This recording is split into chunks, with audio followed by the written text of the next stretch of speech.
تطاول بك جدايلها، وانا لا شك بشرف واهديك بعض كلمات قليل بحق من يحمي بلاده مع سواحلها.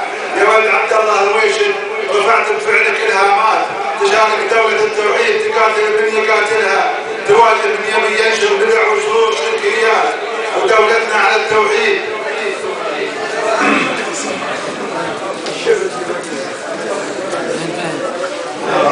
واحد اتصل ضيع لنا